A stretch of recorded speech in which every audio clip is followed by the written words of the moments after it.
Bring Ian. Ian, good evening. Hello there. How you doing? I'm okay. How are you? Very well, thank you. What's on your mind, my friend? So you enjoyed the Christian thing, yeah? We did, yeah. I thought it was very powerful. Very powerful indeed. Yeah. So yeah, I wanted to pick up on. 1 second. Let me just mute this right there. Yeah, go on, carry on. Well, one of the previous guests was about to say stuff about Christian values. Mm-hmm. So I think they are love.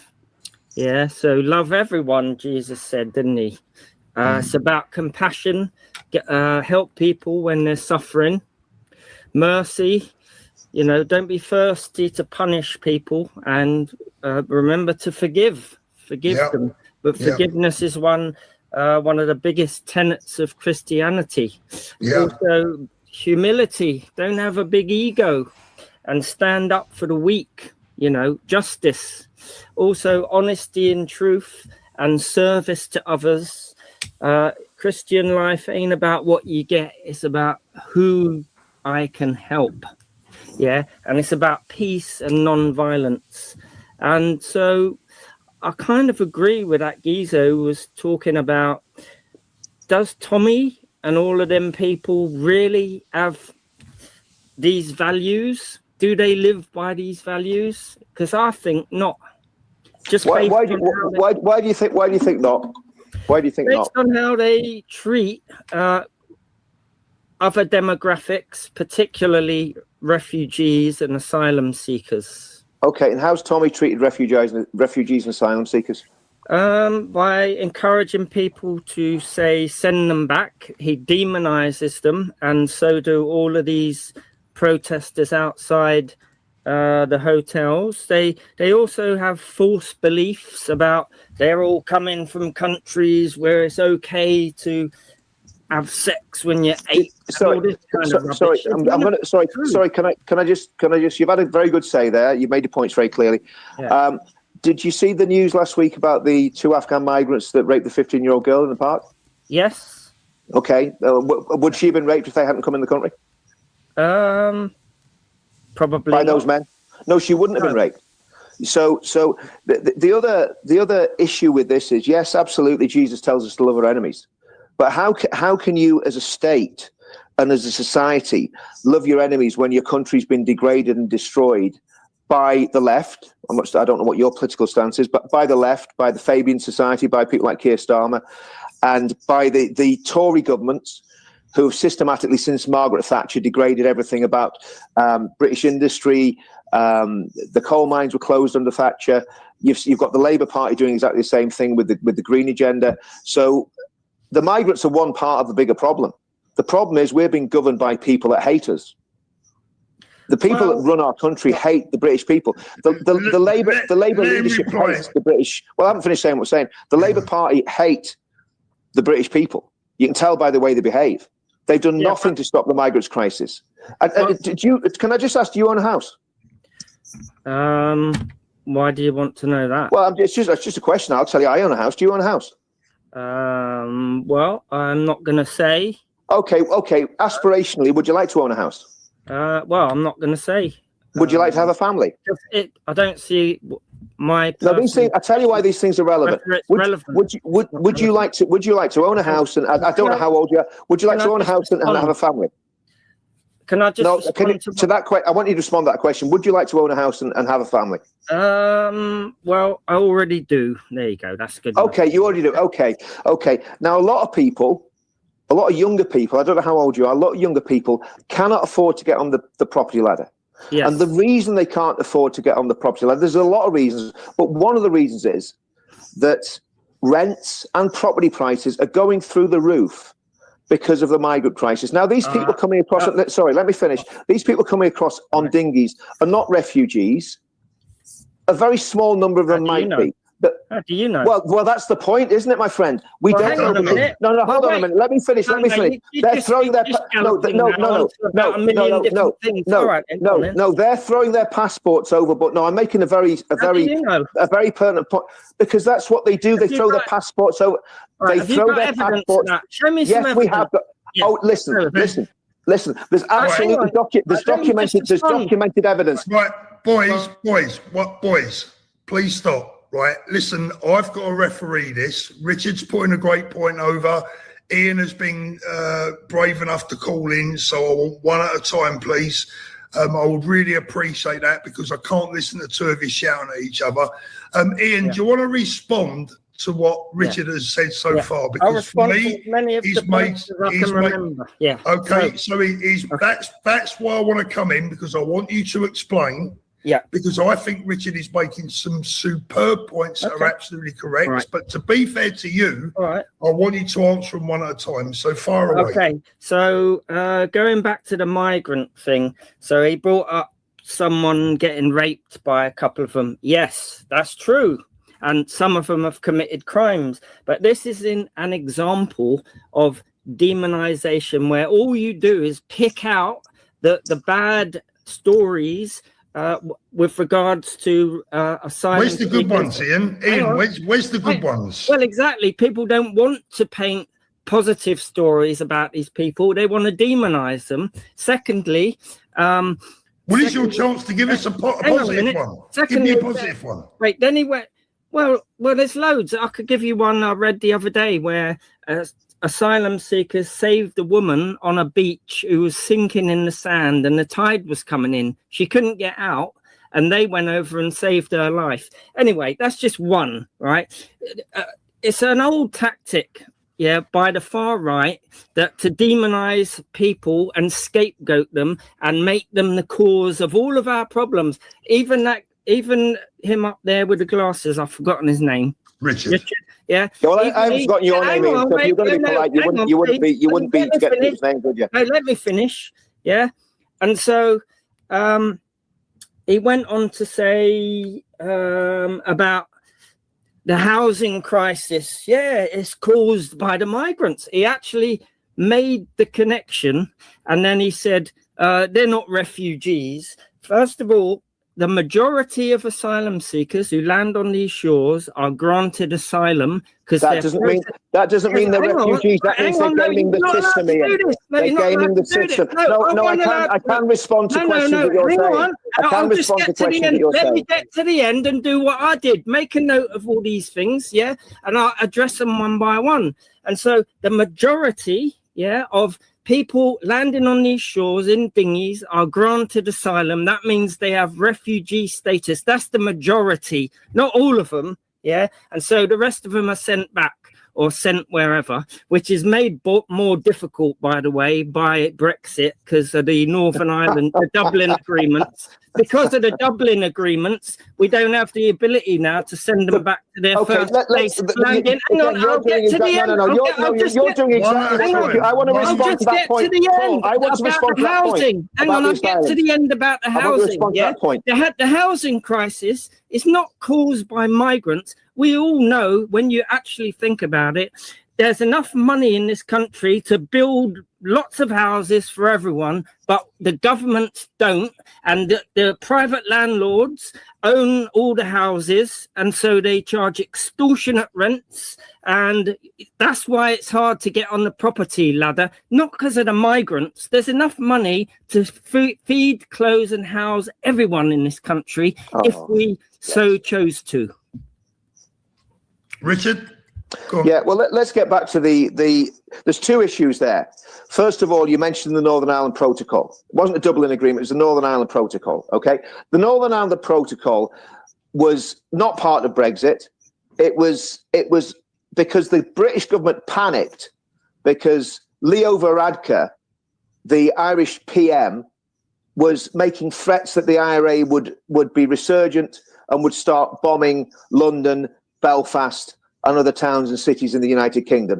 And the British government panicked, and that's why we got the Northern Ireland Protocol. The whole of the UK, including Northern Ireland, should have left the EU with Brexit. It was a complete pathetic reaction from Theresa May, followed up by Boris Johnson. So that's the first point. So that had nothing to do with Brexit. That had to do with the Tory government, the pathetic, weak Tory government, not actually implementing Brexit as it should have been. So that's the first point. The point on the asylum seekers, I think it's about 75% of these people are granted asylum or leave to remain. most of them should not be granted asylum. They have gamed the system. They've got very smart lawyers, immigration lawyers who are doing this. And I want to also challenge the fact that you're accusing us of being far right. I have personally stood toe to toe with far right thugs. Tommy Robinson has stood toe to toe. And I'm talking proper toe to toe, which you've probably never done. We've actually fought the far right, the real far right, the Nazis, the anti-Semites, the racists. So when you're making accusations against Tommy Robinson's movement, you don't know what you're talking about. I've known Tommy Robinson for 8 years. And if he was a racist, I wouldn't go within a million miles of him. There's not one racist person in our movement, in the leadership of our movement. They don't exist. Yes, there are racists out there, 100% there are racists out there. But saying that you don't want unregistered, unvetted, illegal migrants, and let's call them what they are, they're illegal. When they come to the country, you want to get legalistic about this and talk about asylum being granted. When they come to the country, they're coming here illegally. And because the asylum system is overwhelmed, as you would have seen if you watched the amazing podcast that Alison Pearson did with Winston Marshall, these people have been granted asylum because the system is completely overwhelmed. Now, I hope, I'm going to ask you a question here, right? And this is a very serious question. Do you know any women or girls who have been raped by the rape gangs, the grooming gangs, or by Muslim men? Do you know any? No. Well, there you go. And that's where unfortunately, you lose your moral authority. Because I've sat with these girls for hour after hour after hour doing interviews. Please don't interrupt me. I didn't interrupt you. It is to do with asylum because it is to do with asylum because a very large number of Muslim men who have come into this country as asylum seekers have been involved in the grooming gangs, and that's a documented fact. I'm not going to produce the evidence now because I'm away from my computer, but if it's on my computer, I would show you that documentary evidence. Okay, and what you're doing, you're either being disingenuous or you're not doing your research. That's the only two options we've got here, Ian. Right, boys. Let me just stop you both for a minute because I want to come in here now. You've both had a good shout. Ian, I want to say first of all, I appreciate you coming on and having a conversation. It's very difficult to have a conversation with the left because most of the time they won't engage. Okay. I have a question for you, and it is this. Do you not think that the safety of our children and our women is important? Do you not think that there's a problem? Can you not see what's going on in front of our very eyes here? Of course it is, but I think you've got an inflated picture of these migrants, like there's a bigger number of them doing that than there actually is. But the statistics tell us that, Ian, this is not us, right? The government's own statistics that they're reluctant to give up and we don't even see the truth. Even those statistics tell us. Can I just say, we don't keep Afghan migrants are three times more likely to carry out a sexual assault than indigenous Brits. There's no statistics that the government there are statistics. I am away from I've just told you, Ian, I am away from my computer. I will get the stats and I'll publish those stats next week. Right. Hang on, I've done my research. Wait, the government do not keep statistics on crimes based on ethnicity and refugee status. They don't do it. They don't do it. If you claim these stats,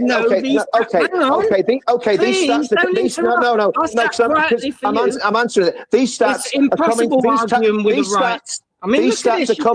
These stats are coming from a migration think tank. Okay, right. I will get the stats for you. But they're coming from a reputable migration think tank that's working with peer-reviewed documentation. Right. Okay. Well, I'd like to see it because I keep hearing there's a stat for this, and it's all to do with connecting migrant and refugee status and where they come from with crimes. The government do not take those statistics. Let me come in here, Paul. This is an important point. I'm going to give you a statistic. 2 Afghan migrants raped a 15-year-old girl, and it went to court last week. There's a stat for you. That's a fact.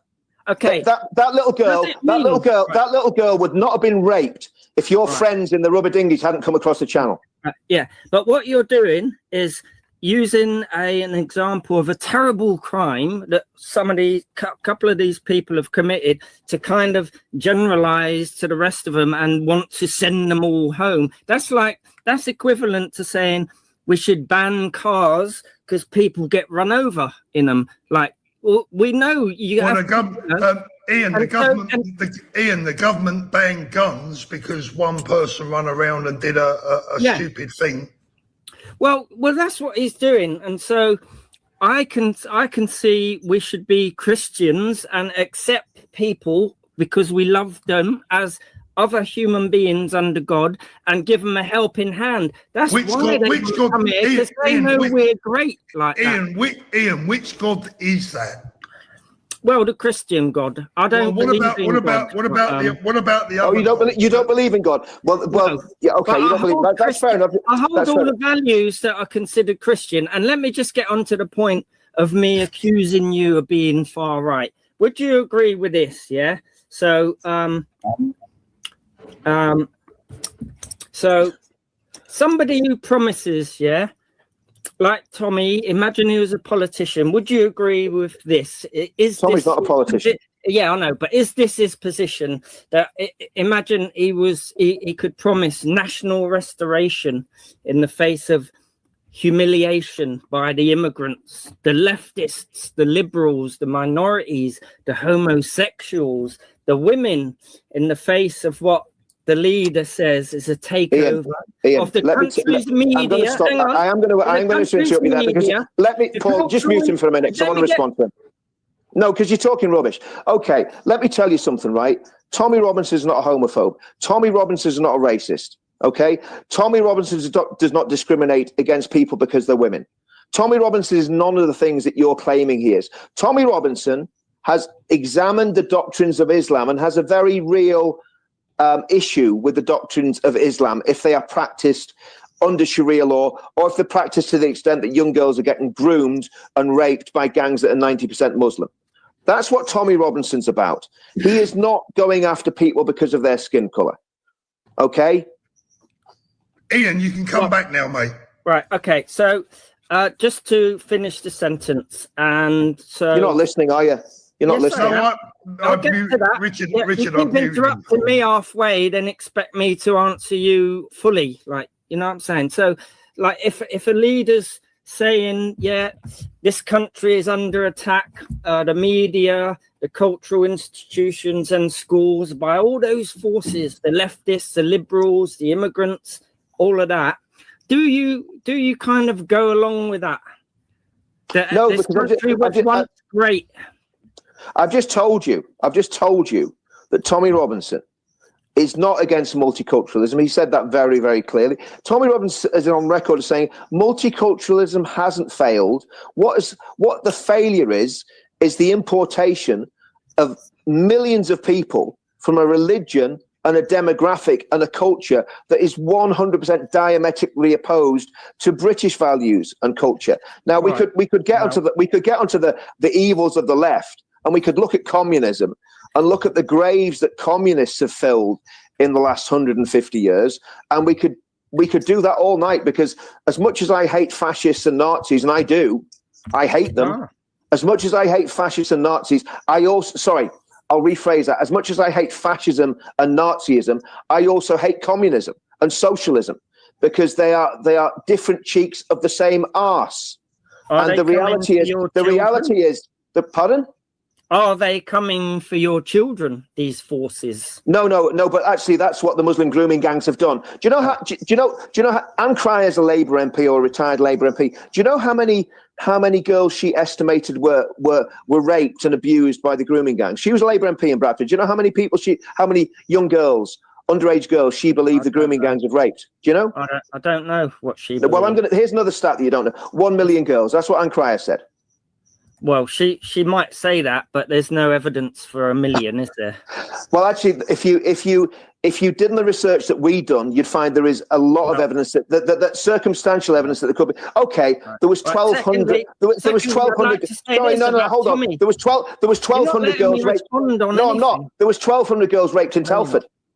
Right, boys. Boys, 1 minute. I'm going to come in now, so I've got to silence you both for just a second. Ian, I want to ask you something before you go.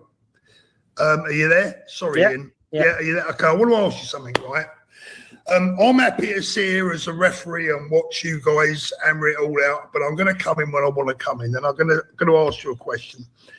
Do you honestly think, with your hand on your heart, now you said you're a family man, I take it you've probably got kids. I'm not going to ask you if you have, but I think you said you had.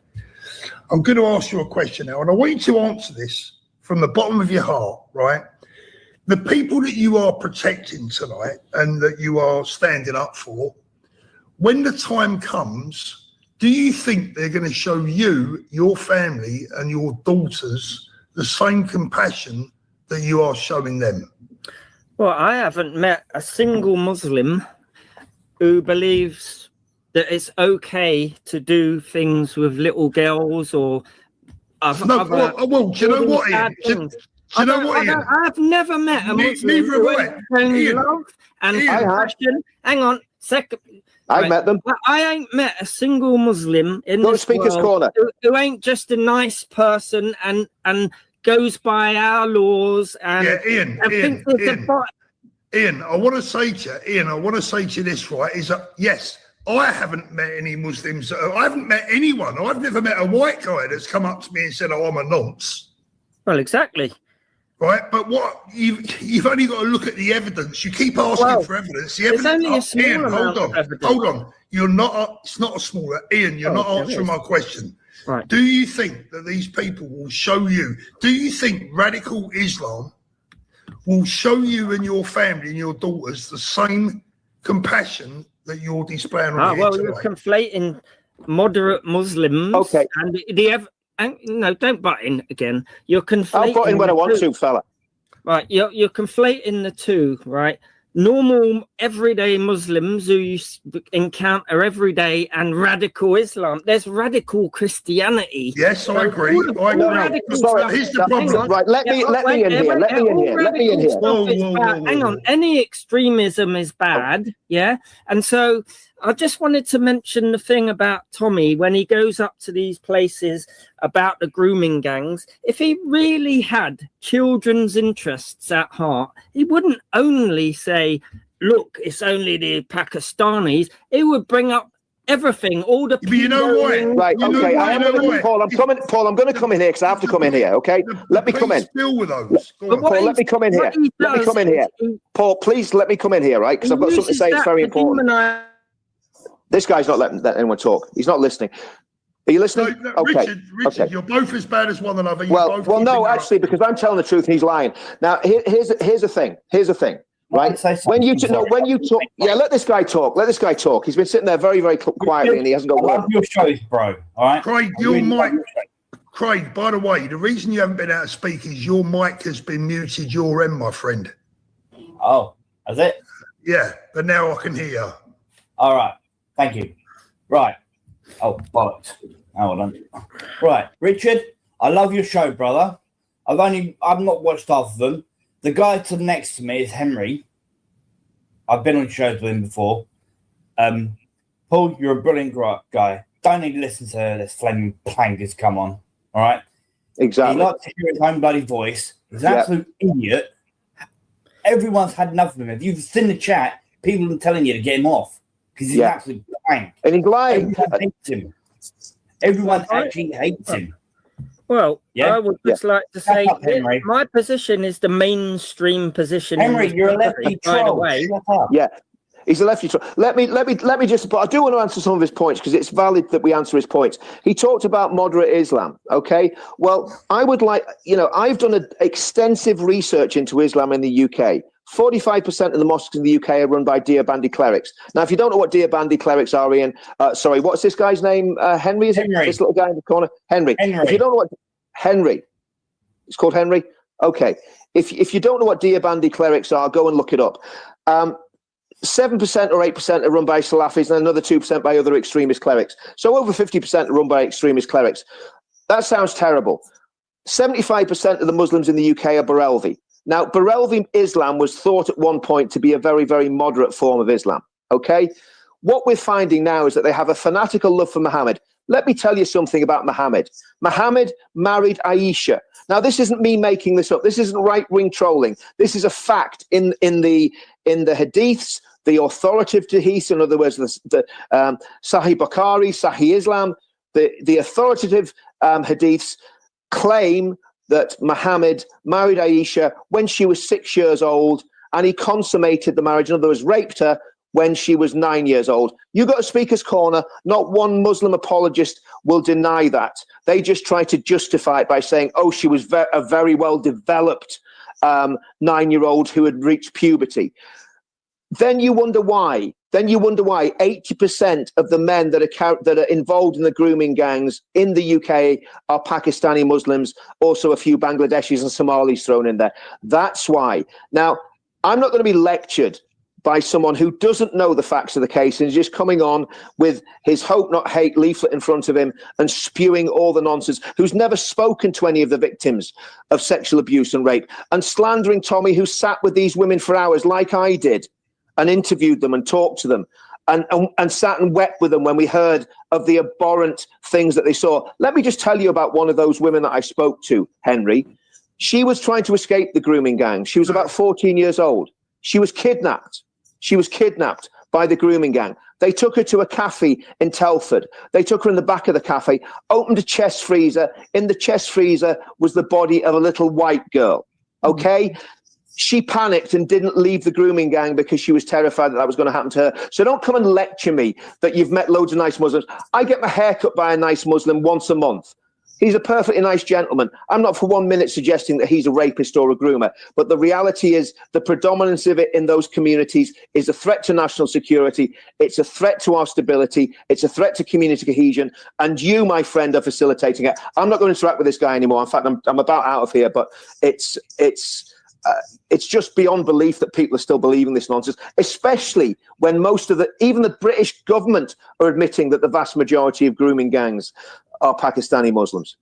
Right, Richard, hold on a minute. Right, Ian, I want to thank you for coming on tonight. I'm always polite. I'm always try and be a gentleman to everyone that, comes on and takes part in the show. I can't agree with anything you said, I'm afraid, tonight, but I appreciate you coming on. I'm going to let you go. And I'm going to bring in Katie. Katie, good evening. All right, so I'm going to share a couple of reviews of that video in a second by Paul Thorpes and Richard Inman. I haven't really watched those reviews properly myself, but I can pretty much guess what they're going to say. But to the gentleman, the left-wing gentleman Henry, I will say this to you. Some of the things that you said need to be looked at, because I see that the left-wing political minds have been poisoned into thinking, and I can see why, that the whole right-wing narrative is to be racist, it's to be attacking everybody else, and it's overly aggressive. It's not the case. When you have somebody like Richard Inman speaking as passionately as he was, it's frustration, because you see, what he said there, I've been saying for years. I'm not white. People like Raj from Speaker's Corner has been saying it for years. He's not white. Now, let me tell you why somebody like me from an Indian family can have the exact same opinion than a white gentleman like Richard Inman. Because Raj and I are from Sikh families. And the Sikh religion was formed against the same type of Islamic extremism as Britain is facing now. Nearly every single member of the Sikh community is a Tommy Robinson. I bet you didn't know that. I bet they didn't even teach you that in your left-wing school. Because the Sikh religion came about with Muslims through the Mughal Empire marching into India, kidnapping and raping Indian women. And it was what became the Sikh men rose up, formed an army and took on the Mughal Empire and kicked their ass. That's the whole point of the actual religion, not the spiritual side of it, but the actual religion of Sikhism. That is the whole point of how it came to existence. That's the truth of it. People might say, oh no, there's spirituality. Well, all right, fine. I'm sure there's a lot of spirituality in Sikhism. In fact, I know there is. However, the religion side of it, which was formed by the 10th Guru, this was it. It was a war against Islamic extremism through the Mughal Empire. And if you were to actually go away and read up, do some research, in fact, people don't even need to do research these days. You can find a video on YouTube or other prominent social media, and you will find somebody's already done the research. And you will see that every single Islamic empire has done the same, because it's part of their weaponry. This is how they subjugate, and this is how they target, and this is how they punish the local population for not being Muslim. This is a dark, satanic tautology. It's an ideology of extremism. So welcoming Islam anywhere is welcoming rape, murder, and all the things negative. So that's why someone like Richard Inman is talking as if he can't believe who he's talking to, because you haven't taken the time to take that into consideration. And they believe and follow, Muslims that is, believe and follow a chap called Muhammad. And like Richard said, he married a 6-year-old or 9-year-old, however old the little child was. And that is their icon. That is their icon. Why do you think so many people around the world who had children or lads who loved Diego Maradona, the footballer, they hated their son idolizing him? Why? Not because of the football, because he was amazing. It's because away from the football, he was snorting cocaine, he was sleeping around, and he was just a bad role model. It's exactly the same principle applies here with Muhammad. In fact, even worse. He did far worse than that. So I think let me just get the reviews of this up. Bear with me. Let's just play Paul Thorpes first, and then we'll play Richard Inman's review of it.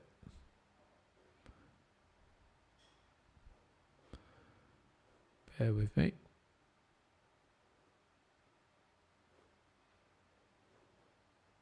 Morning all. So for those of you that missed last night's live stream, it was absolute chaos. Firstly, I've got to find a way of stopping idiots from coming on the live stream.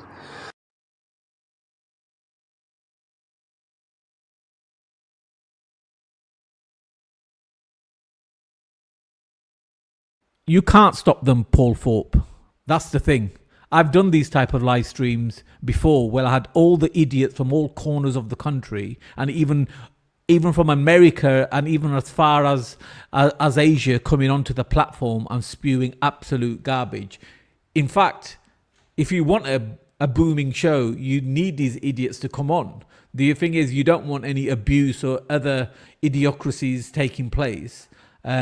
And once you start stopping people coming on and challenging ideas, even if it's your own, then that becomes problematic in itself. Now, I stopped because doing these type of live streams, because I actually couldn't handle the negativity that you know as a host you're exposed to. So you can't actually stop any of this. You can, but then it becomes an echo chamber, and we see with things like Advance UK and how that has, the supporters around Advance UK, they've created an echo chamber. You say anything against Ben Habib and Advance UK ask questions, you start getting blocked on live streams, like I got blocked by one of the administrators on Richard Inman's live stream. That's what happened. You don't want an echo chamber. Like Charlie Kirk said, once we start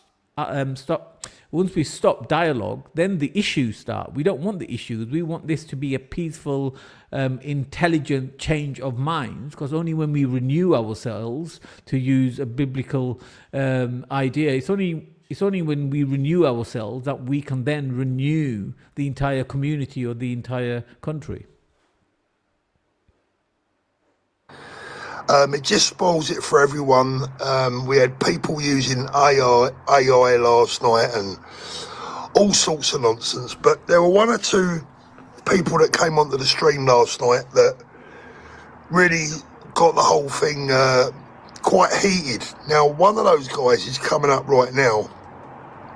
I believe he's a well-known troll. Having said that, he obviously means what he said, right? Okay, so that led into a conversation where Richard just simply exploded.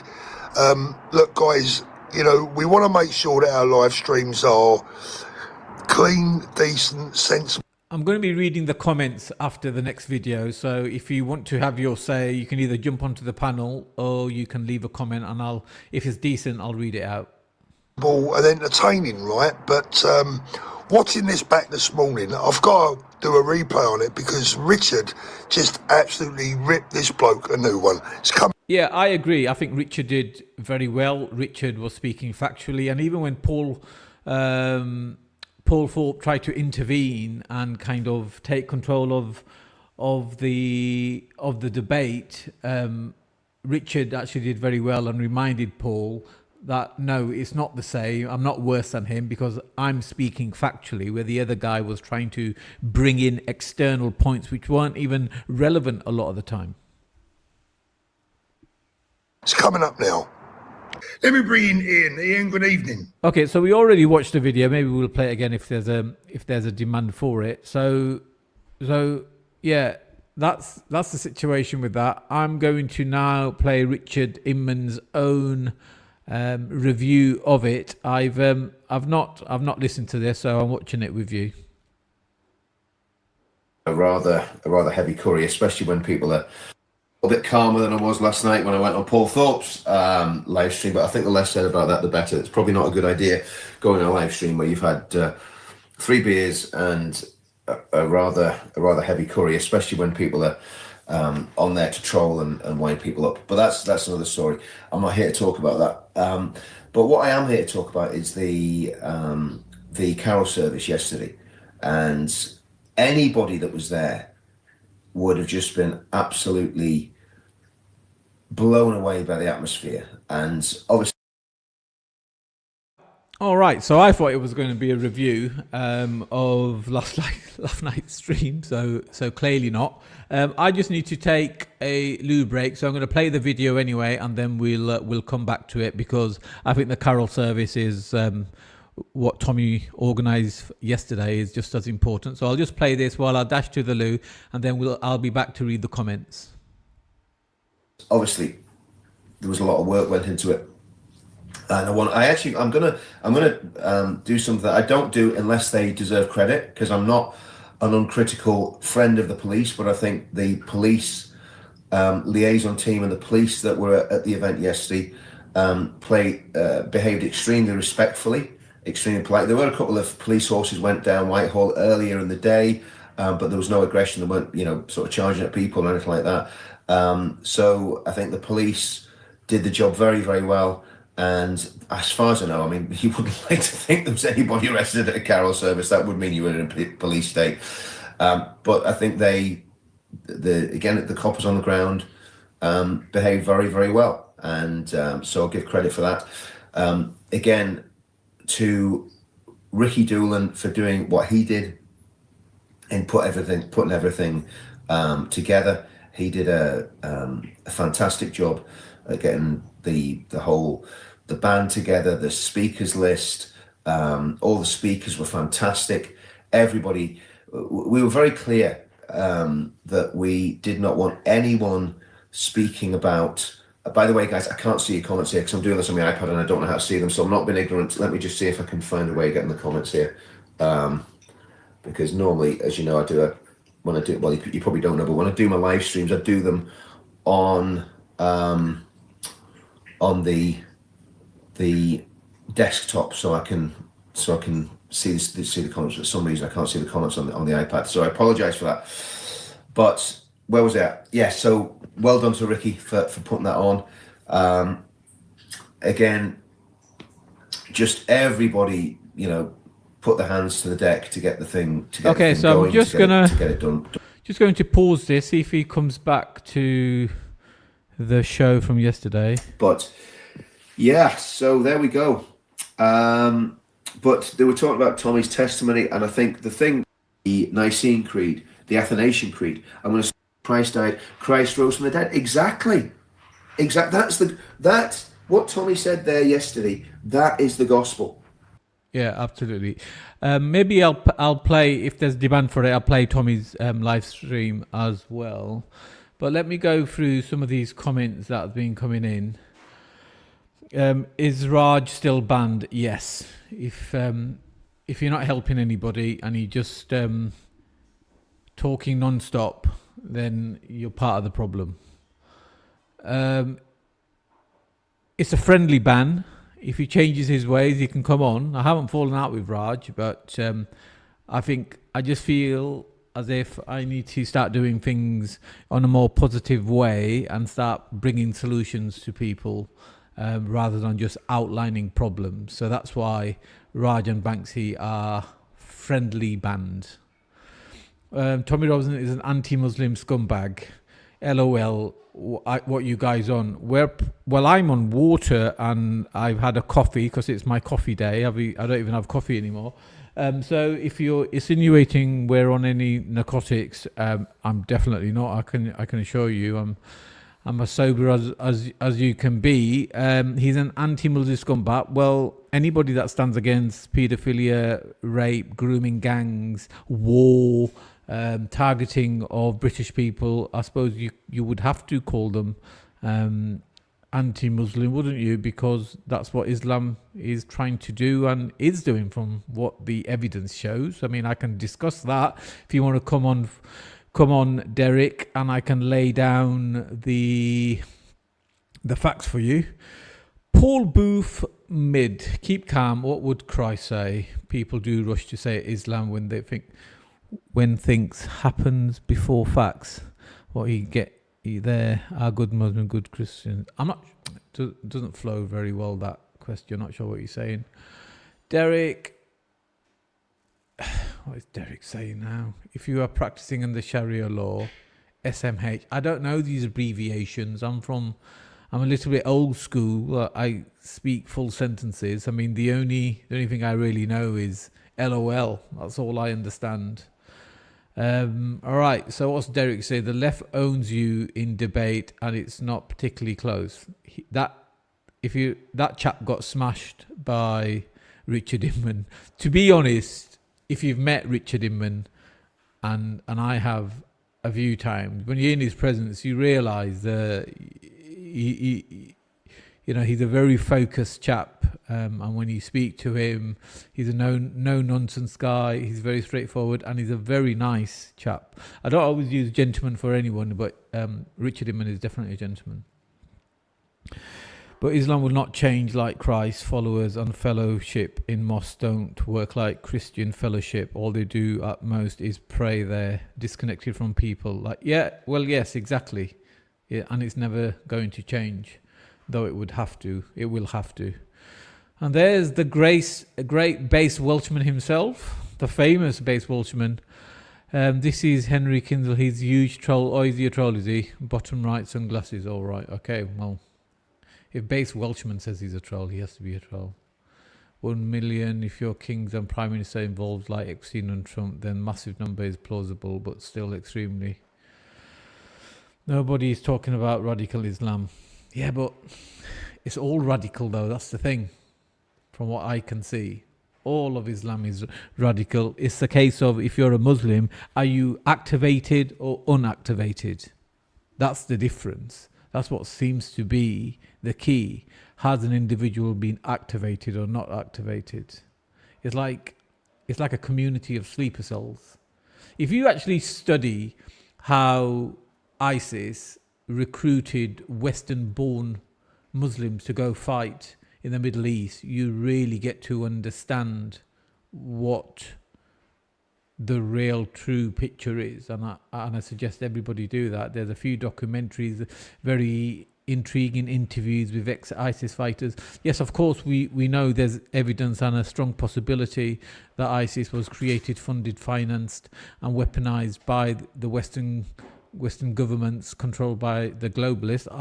I get that. I'm the one that states publicly that I believe Islam is controlled by a niche group of European-based elites. However, people who participate in grave crimes are still doing it willfully. They're still doing it voluntarily. Next one. It's hard to be Christian at times, but do what Christians do. Let the man go, hell not change, or turn to God, Christ our Lord. Yeah. But you can't just keep turning the other cheek. Like Tommy has said recently, Jesus said, turn the other cheek. But he didn't mean lay down and die, did he? I mean, even Jesus whipped people who overstepped the mark. Who is annoying, condescending, conservative in the top right of my screen? Are you referring to Richard, the star of the show? Richard is factual, but Christians did that to kids back then. Now, do you say Christians? Do you mean Catholics? Do you mean Church of England? Because from what I can see, the main culprits of that type of thing were Catholics, and Church of England is basically another form of Catholicism anyway. And people are finally realizing that, hence why there's an exodus from the Church of England and Catholicism, and I think there should be. It's funny how very main prominent YouTubers who are Christian are actually flying the flag of Catholicism very high. It'd be interesting to see their criticism of the Roman Catholic Church, but we wait and see. Where's Jupiter? I don't know. You're gonna have to ask her. That's this here. What is it? Why is Jupiter being so attacked so much in these chats? Even the last 2-3 live streams, people come in here just to attack Jupiter. Like I take it she's blocked you guys, and when you go over there, you don't get to say these things. Taking drugs is nowhere near Christ forgives people who take drugs. Well, that's a good point. I think somebody said recently on a live stream that, I think it was Bob to Tommy Robinson in his interview, which is a great interview. You should either watch my review of it, but even better, go to Bob Speaker's Corners channel and watch the actual interview there. And Bob said to Tommy Robinson, when Tommy Robinson was saying, "Oh, I haven't lived a very fulfilling life, I feel bad," and this, that, and the other, and Bob said, that's how we all came to Christ. That's how we are all here, because we all had led a sinful life, and that's the whole purpose of Jesus Christ dying on the cross. So if you want to know why Christians say he, as in God, as in Jesus Christ, died for your sins, it means that Jesus himself lived the perfect life. Obviously, because he's God, but he still allowed himself to be killed in a horrific way on the cross, to be crucified for no reason. So it's like a blood sacrifice. So he gave his own life as a blood sacrifice, as payment for everybody else's sins, and as a consequence, everybody else can claim that sacrifice and reset their lives. I know that probably sounds very strange to a lot of people, but that is probably the most accurate way to understand why God, actual God, allowed himself to be crucified by demons. He was making the payment, so in the future, when you realize or come to realize that you have not been living the best life and your life is not going the right way, that there is another way, and that way is through repentance, pray, and forgiveness. And you don't have to do anything. You don't have to chop your right leg off. You don't have to commit suicide or sell your house as a consequence. That payment has already been made by God, by Jesus Christ. That's why Jesus Christ paid for your sins and for our sins. You have to take the good and the bad together. That's life. People don't have to agree. Yeah, that's true. Can we keep it positive? Don't give up credence to lefty negative. But if we don't include the lefty, naturally I'm a conservative, right? I'm definitely a conservative, right? But I still love my fellow countrymen regardless of politics, because it would be an extreme version of me not to do that. And if I love somebody or care for them, when I'm using the term love, obviously I can't love a stranger like I love members of my family, but I'm talking of a community love. You know, I still have to look out for my fellow countrymen, and one of the best ways you can do that is allowing free speech, and kind of in a kind way as much as possible correcting them. It's not always possible because they make it very, very difficult. So we have to all come together and defeat the dark forces, because the dark forces are working hard in dividing us.